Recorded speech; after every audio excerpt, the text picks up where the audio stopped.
Okay, Hare Krishna. Welcome everyone to this session on Bhagavad Gita, chapter 2. We are in the last section of this chapter in which Krishna is explaining the process of fall down, how one falls down from higher consciousness to lower consciousness. So it starts from shloka number 62. Um, so before that, Krishna explained about the qualities of a saintly person. That means Krishna explained how one can rise above. And in the next section, Krishna is explaining the opposite of that. How one can fall down from higher consciousness to lower consciousness. So we discussed shloka number 62 last week. Dhyayato vishayan pumsaha sangasteshu pajayate sangat sanjayate kama kamat krodo vijayate. So four things are mentioned here. The first one is dhyana, meditation. Meditation or contemplation on the sense objects, vishayendriyas.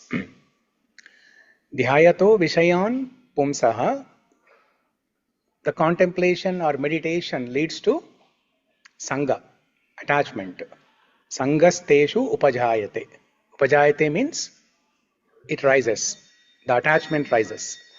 From contemplation rises attachment. Sangasteshu upajayate. Sangat sanjayate kamaha. From attachment, it leads to lust, kama, strong desire to achieve that. And kama krodho abhijayate. Lust, if it is not fulfilled, it will lead to anger. And then in the current shloka, 63, what happens further? Krodhat bhavati sammoha, sammoha smriti vibramaha.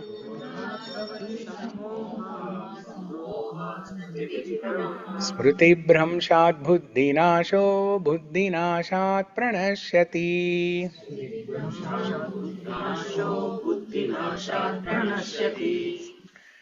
Krodhat, from anger, bhavati, takes place, sammoha, perfect illusion, sammohat, from illusion, smriti, of memory, vibhrama, bewilderment, smriti bhramshat, after bewilderment of memory, buddhi nasha, loss of intelligence, buddhi nashat, and from loss of intelligence, pranashyati, one falls down.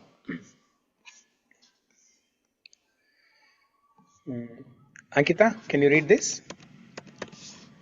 Yes, Prabhuji.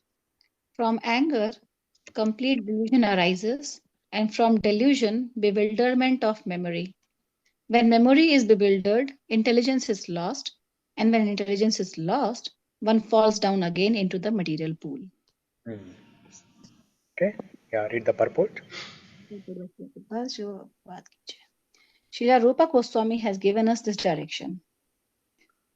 Prapanchikataya buddhaya hari sambandhi vastunaha mumukshubhi parityago vairagyam phalagu kathayate.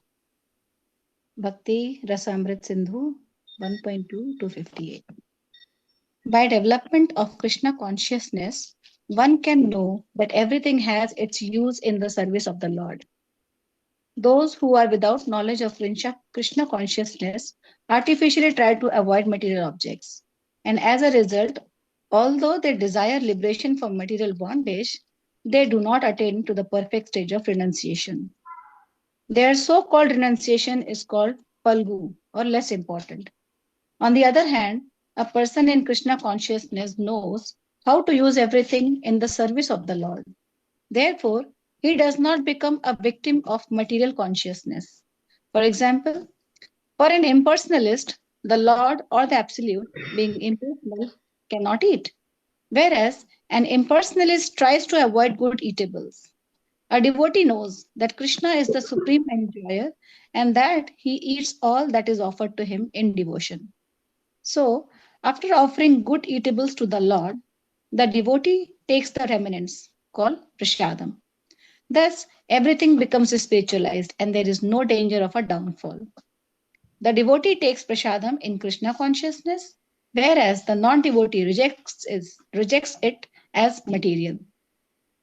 The impersonalist, therefore, cannot enjoy life due to his artificial renunciation, and for this reason, a slight agitation of the mind pulls him down again into the pool of material existence.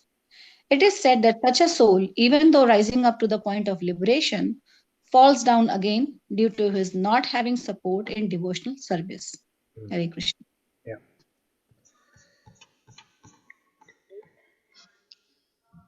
So if the lust is not fulfilled, it leads to anger, and from anger, complete delusion arises, illusion or delusion. Because when a person is in anger, he doesn't know what he's doing. He doesn't know what he's doing. And from delusion, bewilderment of memory. When memory is bewildered, intelligence is lost. And when intelligence is lost, one falls down again into the material pool. So this is a downward fall from the ladder. One makes, as we discussed last week, right? This is a special type of ladder. One makes the ladder by themselves, and they climb the top of the ladder and then they fall down. If one is not cautious, then they can easily fall down. So Prabhupada is specially talking about yogis or impersonalists who try to meditate, who try to speculate knowledge. Okay, they start with Upanishads. First of all, the subject of Upanishads is very difficult to understand.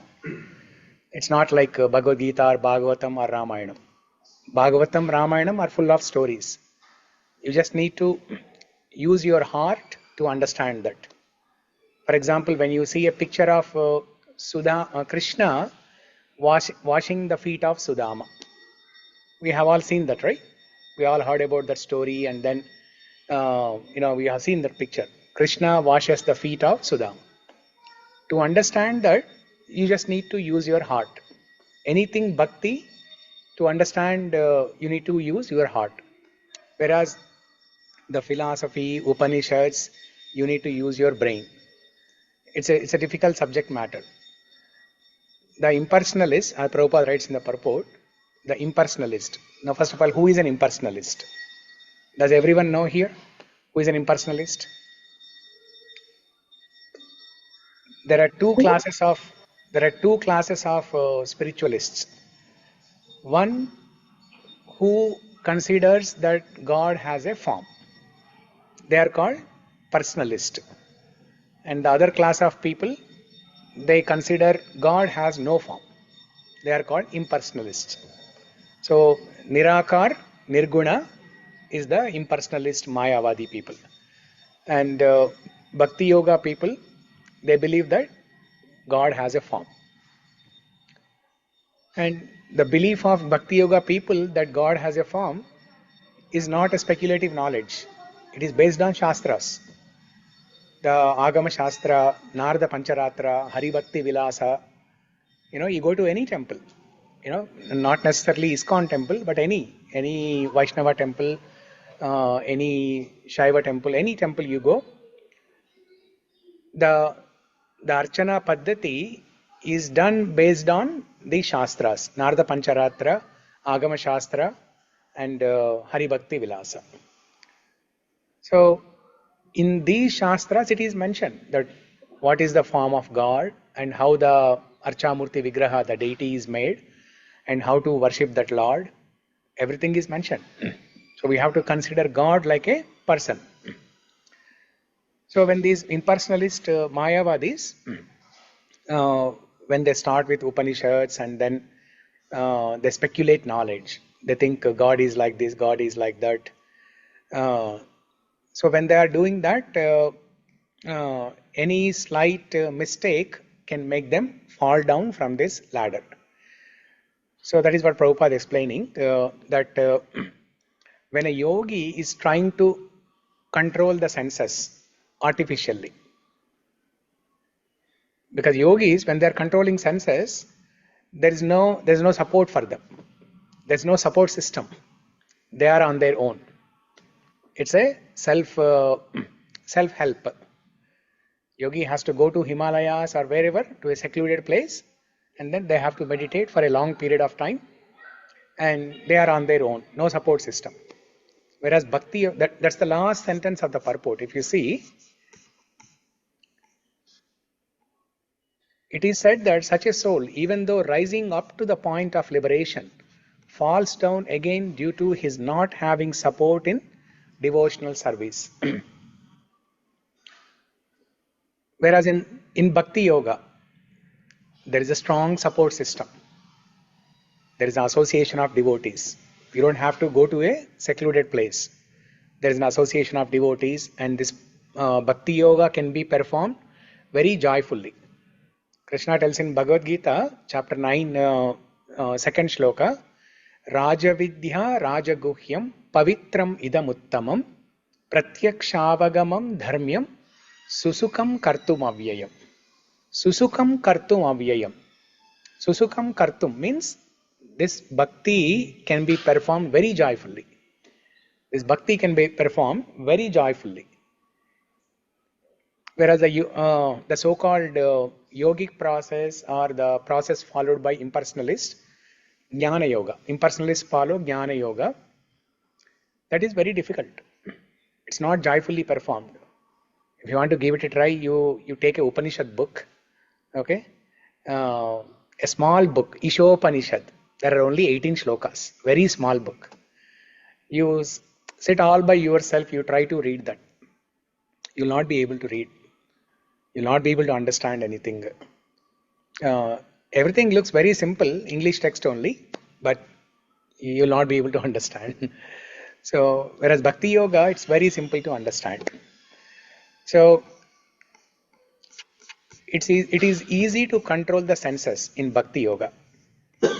When Krishna is saying here, Krodhat bhavati sammohaha, sammohat smriti vibramaha, smriti bhramshat buddhinasho, buddhinashat pranashyati. So this krodha, anger, the one before that is kama. Kama, krodha, lobha. Lobha is greed. Okay, kama, krodha, lobha. It is mentioned that these three are the three gates to hell. Three gates to hell. Instead of having one gate to the hell, there are multiple doors open to go to hell. So if you are subject to any of these three things, krodha, kama, krodha, lobha, you are opening yourself to hell. Now, krodha in English, it is danger, right? You might have heard this quotation. What is danger? Sorry, krodha is anger. You might have heard this statement that anger is one letter short of danger. One letter short of danger. Or danger is one letter short of anger. Right? Huh? No, which one is correct? No. Anger is one letter short of danger. Yeah. So there was this incident. It happened for real. So first of all, what happens when you are angry? What are the chemical changes in your body?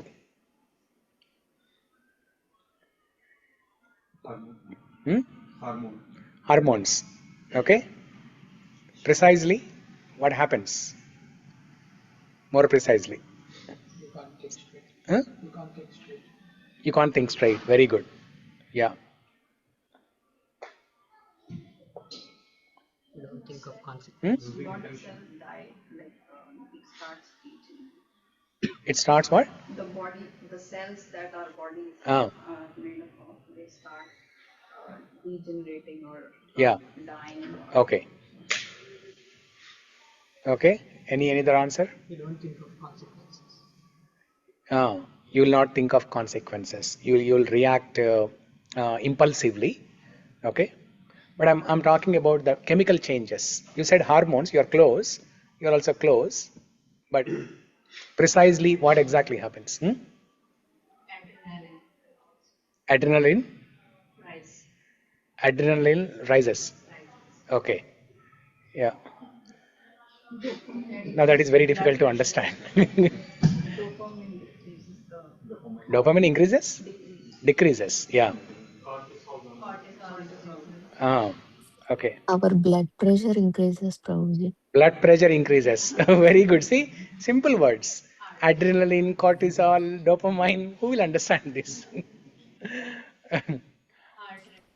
Heart rate increases. Yeah. So, when you are angry, the body produces poison. The body produces poison. Now, we may not experience that, right? We may not experience that. So, but that is the biggest danger that happens when you are angry. That's why anger, danger. It's one letter short of danger. So, what is the danger when you are angry? The dangerous thing that happens is poison. Body produces poison. There was an incident, it happened for real. A mother, she had a few months born baby, and the mother was angry, very angry, seriously angry, either on husband or somebody. And then she fed the baby. She fed the baby. And while feeding the baby died because of the poison. The body produced poisonous chemicals, and it was so intense that the baby died drinking that milk. So krodhat bhavati sammohaha. And the immediate thing that happens is we cannot think straight. We will encounter with delusion. We don't know what is real, what is not real, what is good, what is not good, what is right, what is not right. We will take decisions impulsively without thinking about the consequences. We will speak harsh words. Instead of responding to the situation, we will react. When a person is angry, instead of responding to the situation, we will react. So when you are reacting, you want to prove that you are correct. But when you are responding, you want to prove what is the right thing. Okay? So all the fighting, all the wars that happen due to this one fact that everybody wants to prove that they are correct. Instead of proving one person is correct, the goal should be to prove what is the right thing to do, what is the correct thing to do. What is the correct thing that will help everybody, not only one person but everybody. So sammoha, and sammoha smriti vibramaha. From delusion, our memory is polluted, memory is lost. Smriti bramshat buddhi nasho. When memory is lost, the intelligence is lost. Because intelligence is a faculty, it's a function of mind. When there is no good memory of the things, intelligence, which is the faculty that makes the decisions, it cannot make correct decisions. So the sammoha and buddhi nasha, these two are connected. And buddhi nashat pranashyati, the final step is pranashyati. It is not just nashyati, but it is pranashyati. Okay, that means complete destruction, not just destruction, but complete destruction. Pravishta rupena nashyati, pranashyati.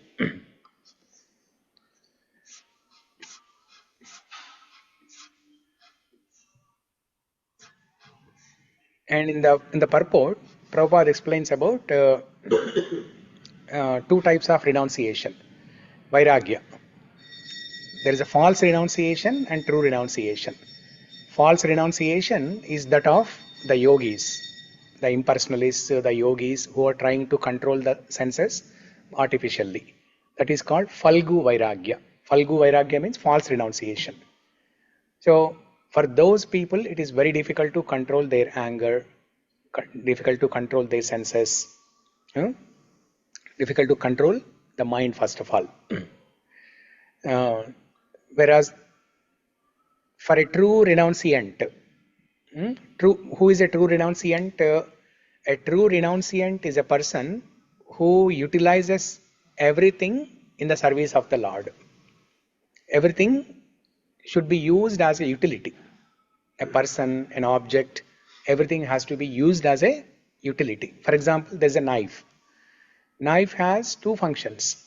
It can, if the knife is in the hand of a surgeon, the surgeon can operate a patient and cure the disease. If the same knife is in the hand of a criminal, the criminal can cause danger to other person. So everything has a utility. If it is used in the right way, then that is called Yukta Vairagya.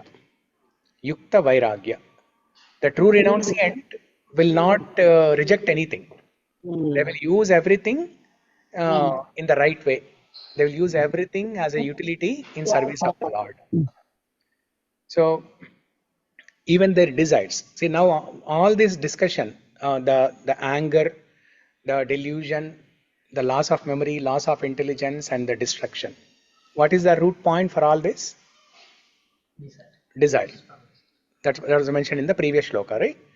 So if we simply use everything as a utility to serve the Lord and not reject anything, don't reject the desires, because it's difficult to stop the desires. Desires will keep coming.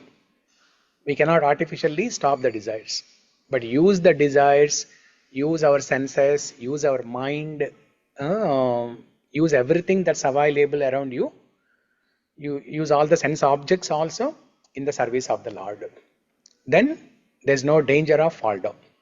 Maybe not attachment if you have Yeah. strong desires, not attachment. Yes.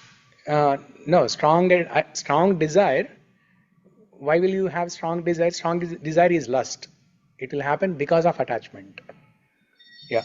Sangat sanjhayate kamaha.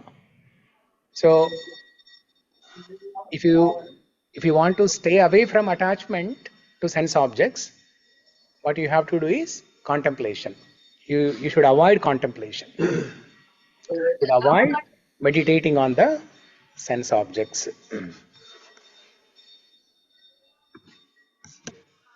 Should avoid meditating on the sense objects. Dhyayato vishayan pumsaha. The first step is dhyana. Dhyana on the sense objects. But if you are meditating on, let's say there are nice flowers. If you are meditating on the flowers, how can I make a beautiful garland and offer it to the Lord? If your mind is filled with those thoughts, then you will not have time to think about other objects. The best way to stop this dhyana or meditation on sense objects is to meditate on other objects that can be used in the service of the Lord. That's why the first and foremost thing is to control the senses. To control the senses, because the senses are prompting the mind to engage in sense gratification. So if you control the senses, because senses are at the bottom level. Senses, above senses is the mind, and above mind is the intelligence. Okay, intelligence, mind, and senses. So you start, while you are cultivating good intelligence, you also control senses. See, we are all reading Bhagavad Gita. We know what to do, what not to do. While you are learning this, we should also make an attempt to control the senses. That's why you see many people, they are very eager to do some service in the temple. If you ask them to sit in a Bhagavad Gita class, there may be few people who are interested. But if you ask them to help with something, now Raju, he's always volunteering in the kitchen and many things. So he knows how many people are here in this class versus how many people are in the volunteer WhatsApp group, or how many people are showing up in the kitchen or the prasadam serving, the front desk, or whatever it is, the garland making, so many things. Because people, when they are engaging their senses in something meaningful, then they get satisfaction. That is also good, but those people, they also have to cultivate some knowledge. Otherwise, that service, whatever they are doing, over a period of time, they can do for 1 year, 2 years, 3 years, like that. But if they are continuing the service without acquiring spiritual knowledge, without reading the scriptures and all, then it will look like mechanical work. It will look like some mechanical work. They may not be able to do for a long time. So you need to have both strong scriptural background and good engagement in the service.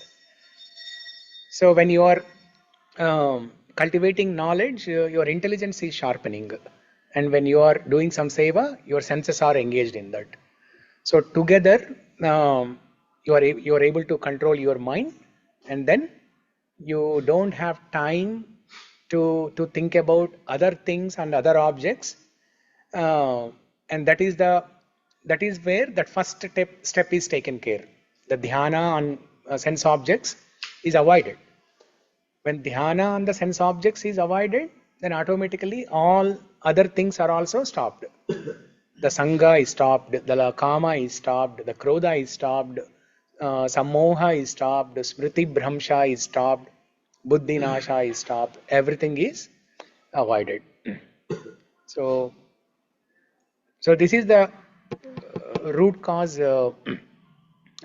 analysis of why a person gets angry, or why a person falls from higher consciousness to lower consciousness. Today in the Bhatal Bhagavad Gita class in the morning, one lady, she was talking to me and she was telling that her father, so her problem is that her father, he is addicted to drinking. So that is one example of falling down. He is not only causing destruction to himself, but he is causing trouble and disturbance to the family members. So now she is helpless. She is here and the father is in India. And instead of the father, educating the child and the father guiding the child, now here the child has to uh, discipline the father, which is a difficult task, right? The father may say that I know everything, and when a person is 60 or 70 years old, it is very difficult to change. So if we are not cautious, then these things will happen. So we have to be very careful not to leave any time, any room in our mind to meditate on sense objects. If you are busy in services, if you are busy reading Shastra, attending classes, listening to some, Bhagavatam or Ramayanam, Bhagavad Gita, some classes or some bhajan, some kirtan all the time, then you will not have any time to think about other things. Then there is no room for falling down. Okay? Without desires, there is no progress, there is no development, there is no progress. Yeah. How can we address that? If we just give up, we don't desire for anything, and Yeah. we'll stay where we are. Mm-hmm. So how can we? You can have desires. You cannot stop desires. You can have desires, but you include God in everything. You include God in everything. I'll give a simple example. Okay? So parenting. Any philosophy you want to understand, you explain, you understand from the point of view of parenting. So your children, when they grow, as they are growing up, when they go to teenager stage, you will see this stage. You will go through this stage that they want to lead their own life. Okay, but on one side, children. They want to enjoy by themselves, and parents on the other side, they want to they want to they want children to include the parents in whatever they are doing. And if they are not doing, the parents are not happy. And children, they think that, okay, if I am with my friends, if I am enjoying with my friends, then that is the best thing to do. Because that is the state of teenage. You can't help it. There are hormonal changes, and then there is an impact and influence from all the friends, the college and school, high school, and all those things. So they will do that. Every child who is growing in this country, every child will do that. In India, things are little different because there are so many family members. Hmm? But the influence here is very negative. So, so then the parents want to be included in everything that the children are doing, but children don't want to include the parents. But the parent knows that if the child includes parent in everything the child is doing, both the child and parent will be happy. Right? So it is like the same thing. Desires will keep coming. But if you include God in those desires. Now give me an example of desire, then I can explain.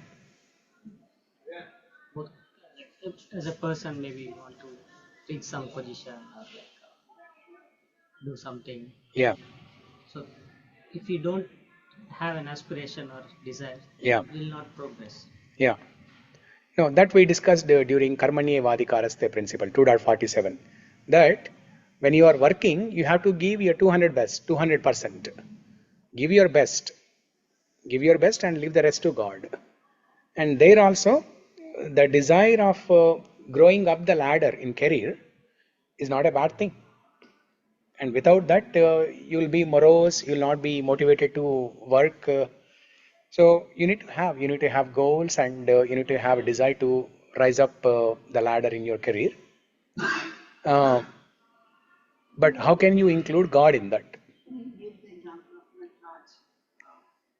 I gave the example of Nataraj. Yeah, 1 feet. It's you need to balance both aspects of life. Neither one is so because one is a lifted feet and one is on the floor. Yeah. So that's balance, and nothing is wrong. Yeah.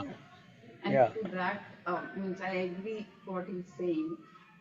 And to that, if uh, if you stay humble and if you don't get that arrogance and if you keep proceeding your path, but you do good to the community as well, you keep serving through devotional methods. Yeah. I don't feel there is no harm in thinking about those desires. Yeah. If those desires are good for yourself and the community. Yeah. So good. You have a sharp memory. I totally forgot about that example. Yeah, Nataraj example. Um, so how can the question is, how can we include God in this example here? The example of rising up the ladder in career. How can I include God in this particular desire? So the desire that you can have is, when I am rising up the ladder in my career, if I become an architect or vice president, in the company, then if I'm doing bhakti while I'm rising up the ladder in career, and if others see me, they will take inspiration. Because in the society, there is a misconception that people who are practicing spirituality, they cannot grow up the ladder in career. They will not have any aspiration. They'll be laid back. They're not fit for accomplishing great things. There is a misconception like that. So persons who have higher aspirations in career, while they are still practicing bhakti, they will help remove these misconceptions in the society, and people will be attracted. For example, in ISKCON, how many monks are there who are from IITs? You name any famous monk in ISKCON, they're all from IIT. There are 100 to 200 monks, the brahmacharis, sannyasis. Actually, 100, 200 is a less number. There are definitely above 500, 500 to 1000 monks, brahmachari or sannyasis, who have renounced their colorful material life. Either one is a MBBS graduate or MTech IIT graduate. There are so many people within ISKCON. And now looking at each one of them, let's say there are 1000 in number. Looking at each one of them, 10,000, roughly about 10,000 people were influenced. They were inspired. One person was able to influence 10,000 or more actually. There are so many people. So you all know the famous Gaura Gopal Prabhu, Gauranga Prabhu. Huh? Nam Nishtha Das Prabhu. Who? Nam Nishtha Das. He's Nam in Nishta. Bangalore. Yeah, see, so many. NND. Yeah. And Ambarish Prabhu, who is the Ford company owner. The Ford company owner. When the Ford company owner is doing bhakti, how many people will be inspired to follow bhakti, practice bhakti? At least they want to give a try. And also, Prabhuji, Mm. also when we grow in the ladder, we also get more money, so we can support the religious activities more in that way. Yes. Yeah, that is also there. Yeah. So what do you want to do with that money when you growing up the ladder? See, whatever position you are at, that will give you enough money to survive, to take care of your family nicely. Now, when you are rising above the up the ladder, definitely you are getting more money. What are you going to do with that money? Yeah. So if you include God in that, if you include some higher cause in that desire, then God will appreciate that. Yeah. So we can have desires, but in every desire, we have to see how we can include God in that. And if we are not able to figure out how to include God in everything that we are doing, you can ask some mentor, you can ask Guru, you can ask some senior person. So they will guide you. Or refer to Bhagavad Gita, seek and you shall find. So one day you just, in the early morning when you wake up, you open Bhagavad Gita with an intention to seek an answer to your particular question, and you will find it. There are so many examples. Many people, thousands of people have found answers like this.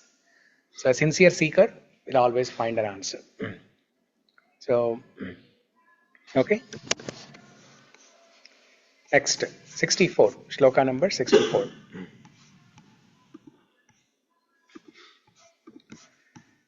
रागद्वेषविमुक्तैस्तु विषयानिन्द्रियैश्चरन्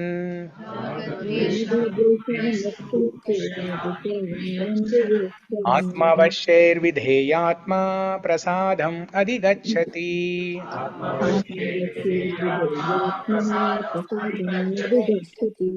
Raga, attachment, dvesha, detachment, vimuktai, by one who has become free from, two, but, vishayan, sense objects, indriyai, by the senses, charan, acting upon, atma vashyai, under one's control, vidheyatma, one who follows regulated freedom, prasadham, the mercy of the Lord, adhigachati, attains.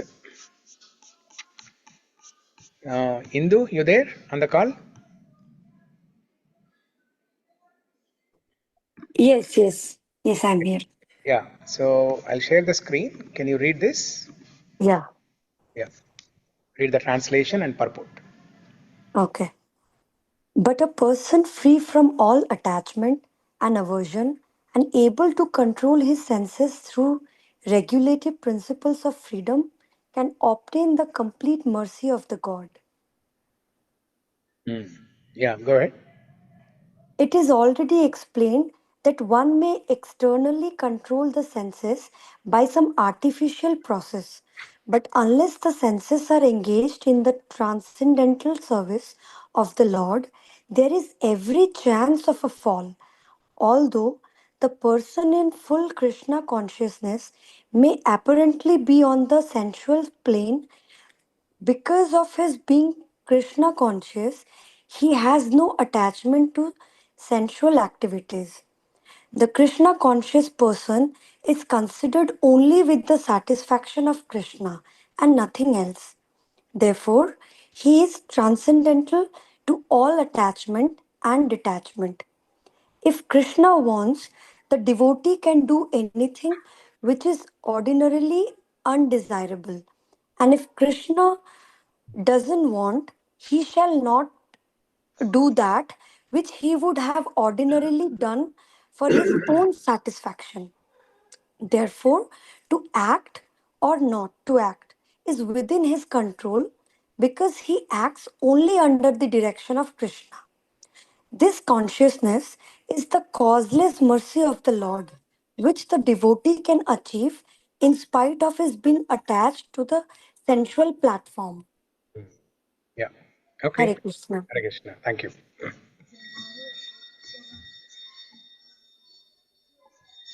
A person free from all attachment, ragadvesha vimuktaistu, and aversion, and able to control his senses through regulative principles of freedom, can obtain the complete mercy of the Lord.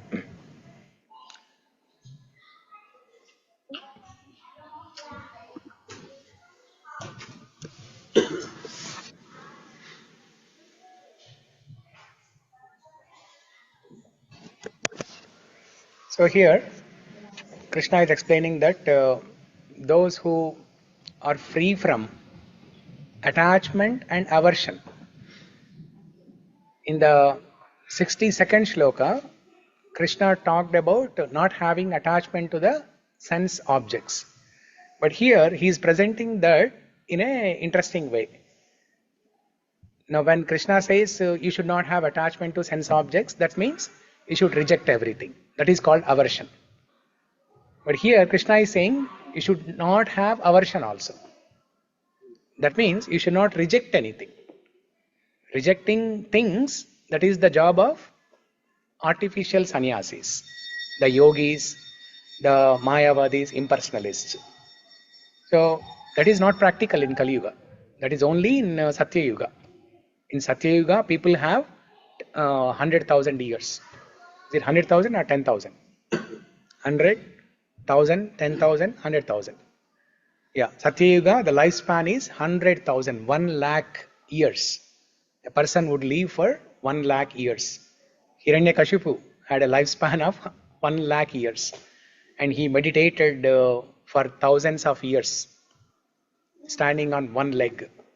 His body, almost even the bones also were breaking, and then you could only see skeleton. Then Brahma appeared. So is that practical now in Kali Yuga to do meditation like that? No.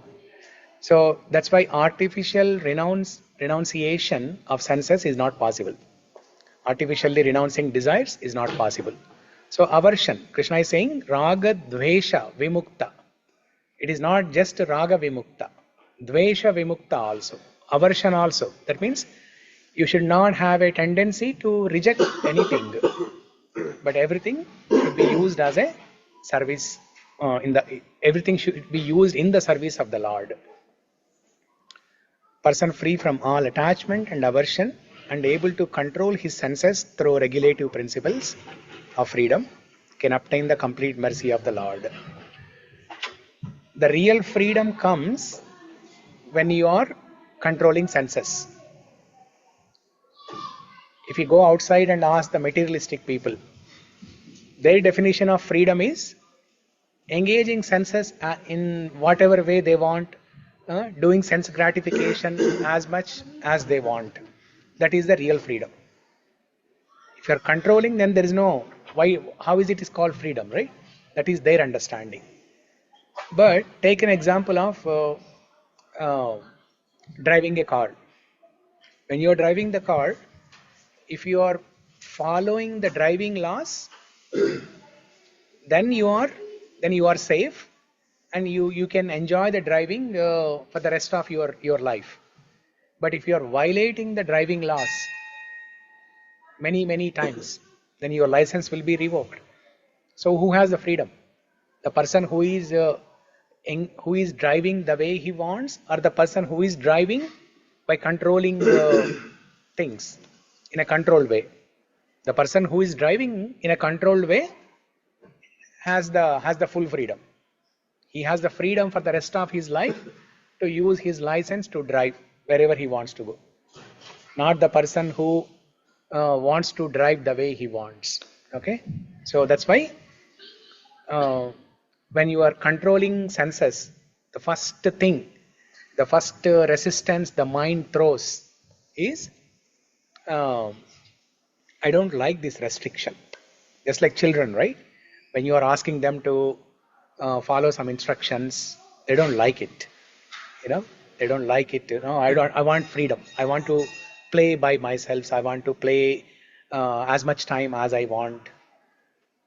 So, but if you explain them that if you play for 1 hour, you'll get some reward. Then they'll listen to that. So the reward of controlling senses is you'll get the mercy of the Lord. Read the translation of this shloka.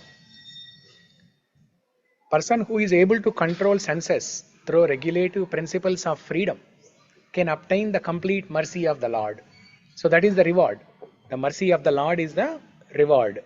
You will get Bhagavad Krupa. The Bhagavad Krupa, Bhagavad Anugraham, that is the reward. Just like for a child, you will offer some reward. If you play only for 1 hour and then study, and don't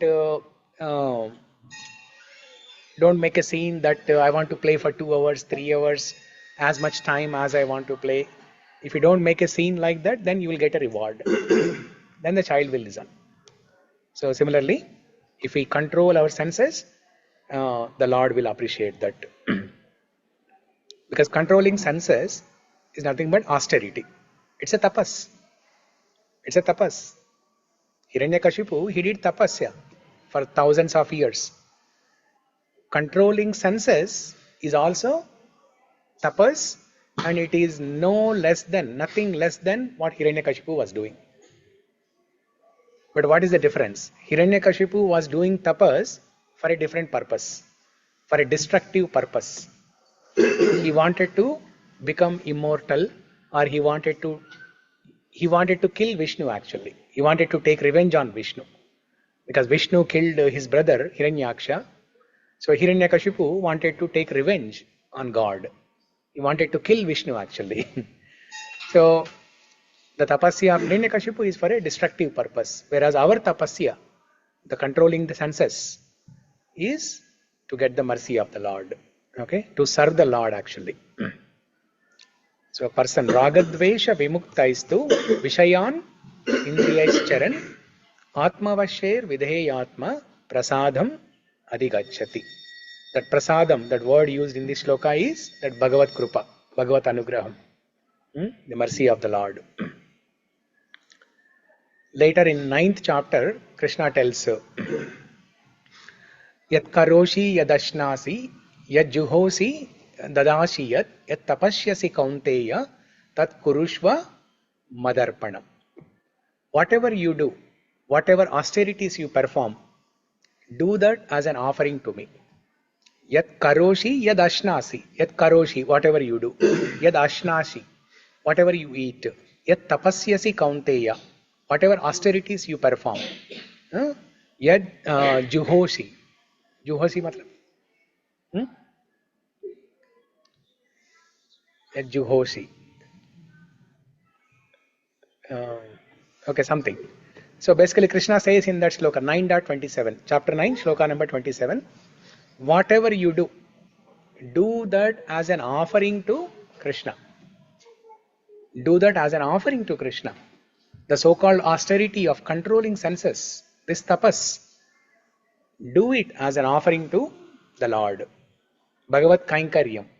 If you are controlling senses, do that as a Kainkaryam to Bhagavan. Then you will have support from Bhagavan to control your senses. Otherwise, you are on your own. Like a yogi, there is no support system. Yogi will be in the Himalayas. You found it? Whatever you offer, juhoshi. Okay. Yeah. Like in the yajna, or if you are giving some charity, anything you are offering, do that as a kainkaryam to Bhagavan. Prasadam adhigacchati. Atma vasher vidheyatma prasadam adhigacchati. Yeah, Ejjuhoshu means the homam, Prabhuji. Homam. Homam. Juhoshi means homam. Okay. Yeah. Because people may perform yajna, homam for their own material benefits. So Krishna says that even if you are performing homa, do that as an offering to me. Do that as an offering to me. Samsiddhir haritoshanam. Anything that we do, if we are pleasing the Lord, if we are pleasing that Lord Hari, then that is the perfection of life. Samsiddhir haritoshanam.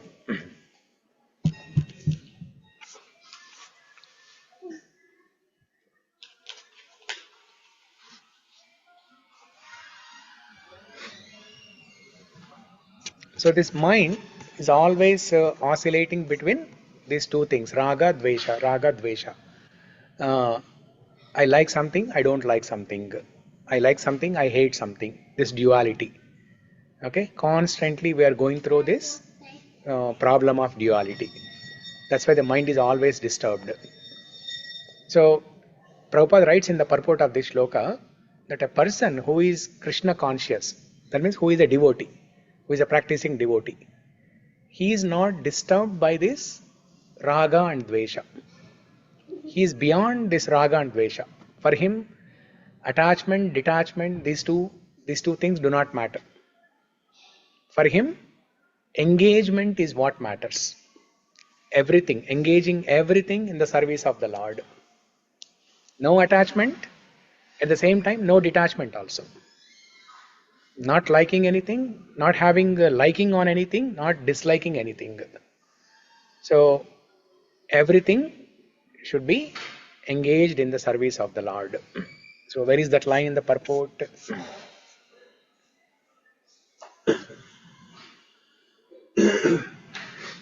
Therefore, he is transcendental to all attachment and detachment. If Krishna wants, the devotee can do anything which is ordinarily undesirable, and if Krishna does not want, he shall not do that which he would have ordinarily done for his own satisfaction.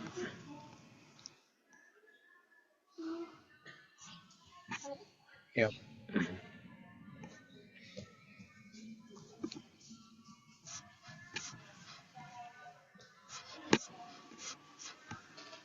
Okay. Next shloka also, there is no purport, so we'll discuss that quickly and then finish. Shloka number 65. Prasade सर्वदुःखानां हानिरस्योपजायते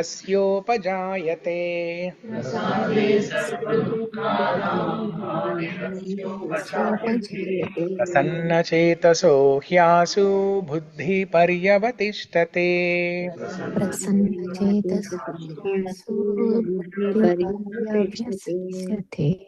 Prasade on achievement of the causeless mercy of the Lord, Sarva of all, Dukkhanam material miseries, Hani destruction, Asya his, Upajayate takes place, Prasanna Chetasa of the happy minded, he certainly, Ashu very soon, Buddhi intelligence, Pari sufficiently, Avatishtate becomes established. Ashu, very soon. There's an interesting word in this shloka, Ashu. Where do we hear this word, Ashu? Ashutosh. Lord Shiva, Ashutosh. That means he's pleased very quickly. He's pleased very quickly. The word Ashu means very soon. He's pleased very quickly. Huh? There is another word. There's another word that is used to describe Lord Shiva. Bola Shankara. Bola Shankar. Yeah, Bola Shankar, Ashutosh. Huh? Bolenath. Yeah. There is another word actually.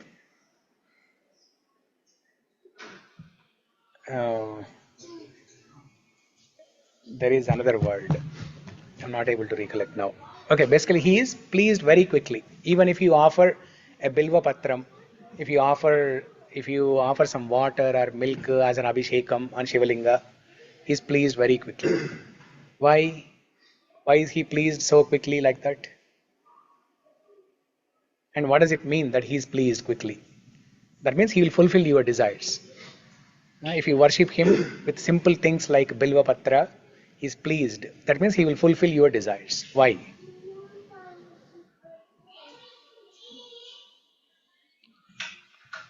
Why? Huh?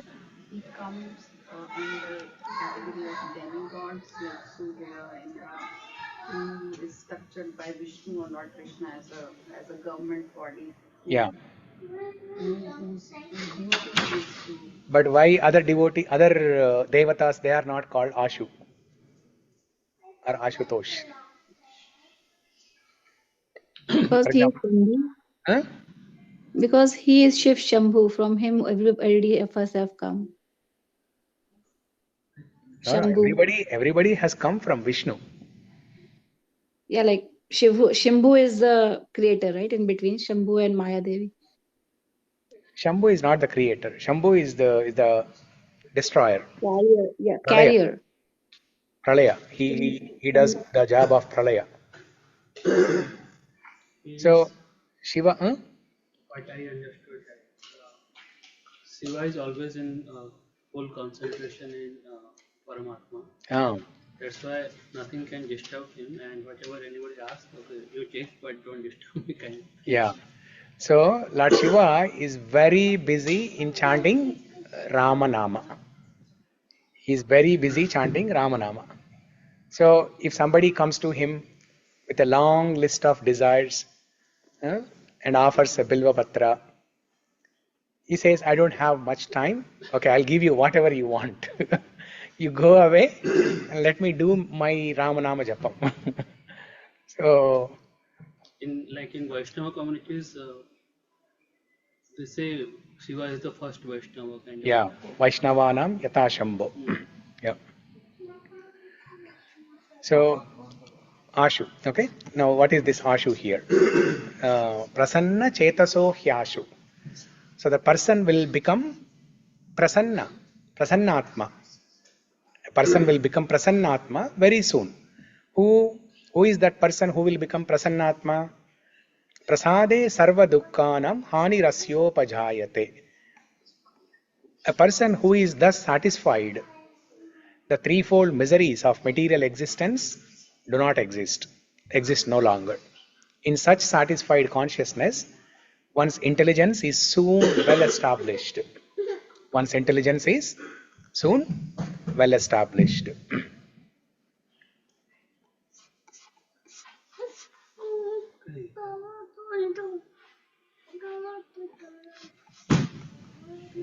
So here, the key important thing is satisfaction. If you look at the translation, right? Prasade sarva dukkhanam hani rasyopajayate prasanna chetaso hyasu buddhi paryavatishtate. Satisfaction. One who is satisfied. You can have millions of desires and you may have power, wealth, and facility to fulfill millions of desires. But there's no guarantee you will have satisfaction. But a person who has only 5 desires, If that person includes God in those 5 desires, he is satisfied. That's why all the so-called richest people in the society, they are not happy. They are not happy, and then they think that this one life is not enough. So they want to live forever. That's why they have asked their followers to preserve their bodies after death. They ask them to put them in cryonics. It costs a lot of money to preserve a body like that. They think that one day the science will come up with a solution for death, and death is optional. They think death is optional. So which means that they have a desire to live longer. Why do they have desire to live longer? There's no satisfaction. Even though they have mountain size of wealth, so much of name and fame, power, everything, all facilities to enjoy any kind of material desire in this world, but there is no satisfaction. See, for example, for Bill Gates, going to Vegas, is it a difficult thing for him? The moment he thinks, next minute he'll be in Vegas. Playing in casino, is it a problem for him? Drinking, is it a problem for him? Anything, you name any material desire in the world, it's a piece of cake for him. But is he satisfied? No. Look at the news. What is he doing now? He is funding an agriculture project in India. Why will he do that? With all his money, he could have enjoyed going to different vacation spots, right?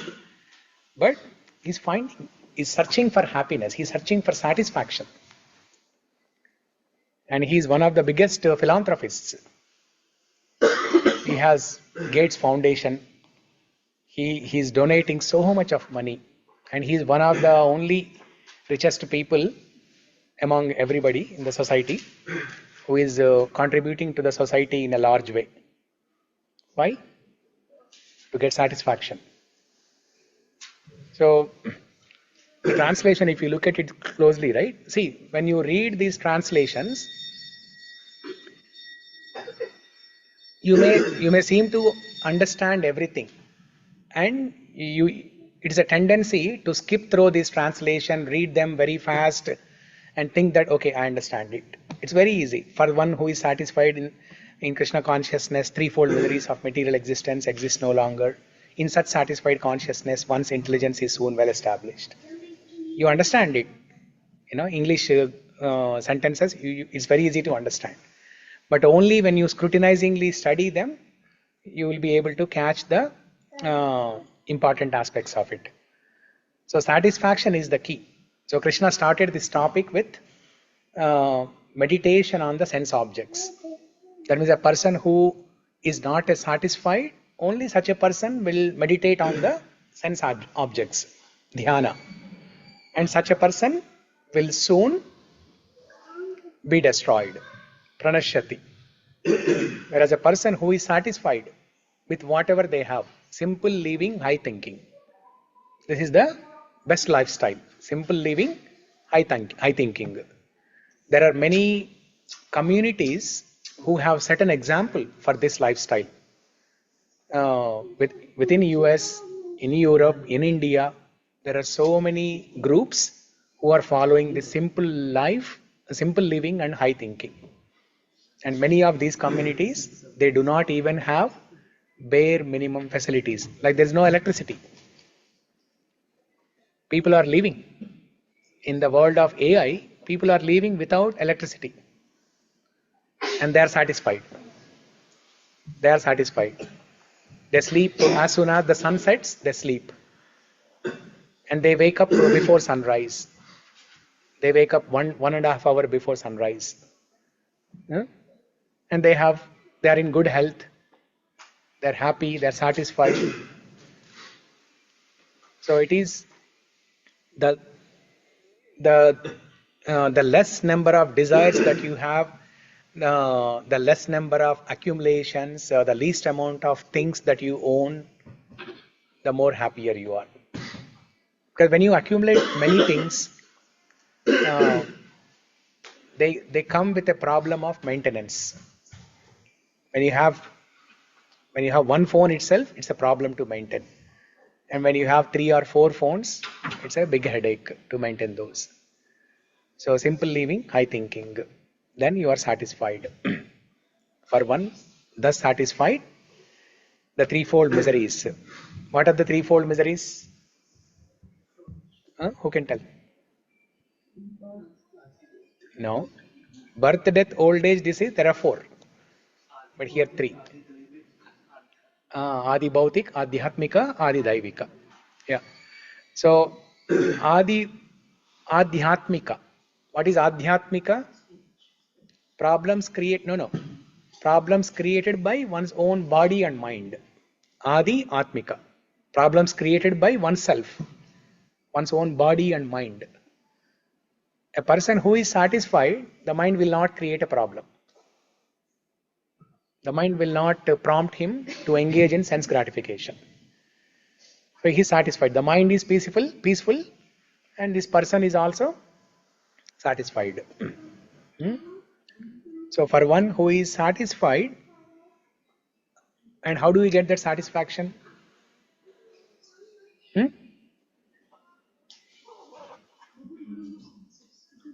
How? Controlling senses, okay. Controlling desires. Understanding God. Thinking everything, doing in Krishna consciousness, and controlling our senses and desires. Yes. Thinking everything from Krishna conscious point of view and engaging everything, or even engaging your desires also. Engaging the objects, engaging your desires also in Krishna conscious way. Okay. If we have a desire to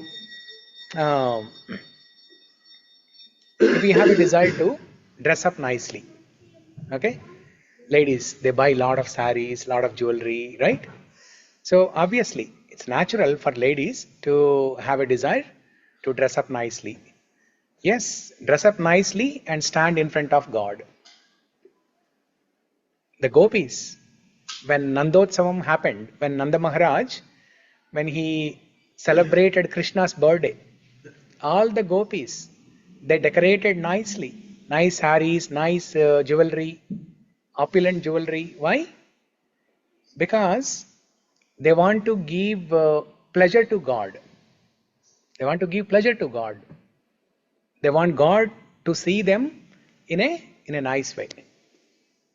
That's why they decorated nicely themselves and went in front of the God. So if somebody has a desire like that, I'm just giving an example.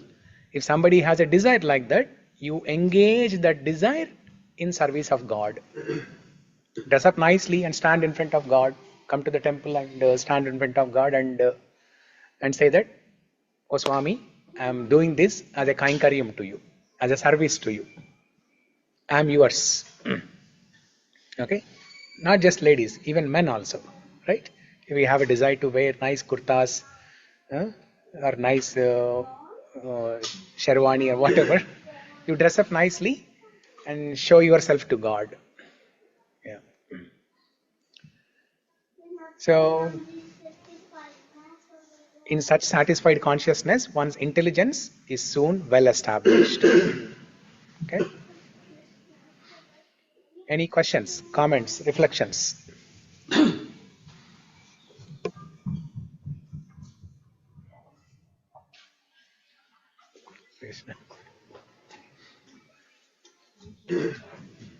All good?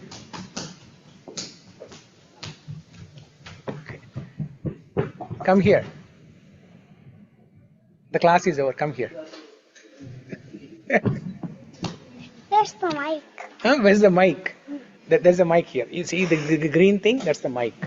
Okay. Yeah. Hare Krishna, Hare Krishna, Krishna Krishna, Hare Hare, Hare Rama, Hare Rama, Rama Rama, Hare Hare, Hare Krishna, Hare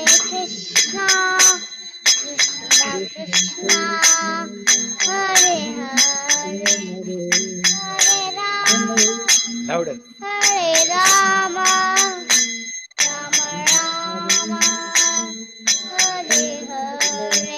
See, they cannot hear. Hare Louder. Krishna, Hare Krishna, Krishna Krishna, Hare Hare, Hare Rama, Hare Rama, Rama Rama, Hare Hare, Hare Krishna, Hare Krishna, Krishna Krishna, Hare Hare, Hare Rama, Hare Rama, Hare Rama, Krishna Krishna, Hare Hare, Very good. Hare Krishna, Hare Krishna, Krishna Krishna, Hare Hare.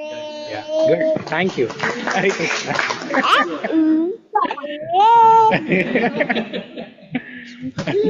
Bye. Now tell me, is this child, is he working on any AI or is he having mountains of wealth? No. See how happy he is. So happiness happens for no reason. If you want to be happy, there should not be any reason. Okay, you don't need to have millions of things to be happy. Just a simple. Okay, thank you everyone. Hare Krishna. See you all next week. Yeah. Hare Krishna. Hare Krishna. Hare Krishna. Hare Krishna. Indu, you should bring your son next week. Yes, yeah. Yes, Prabhuji. Yeah. Okay? Yeah.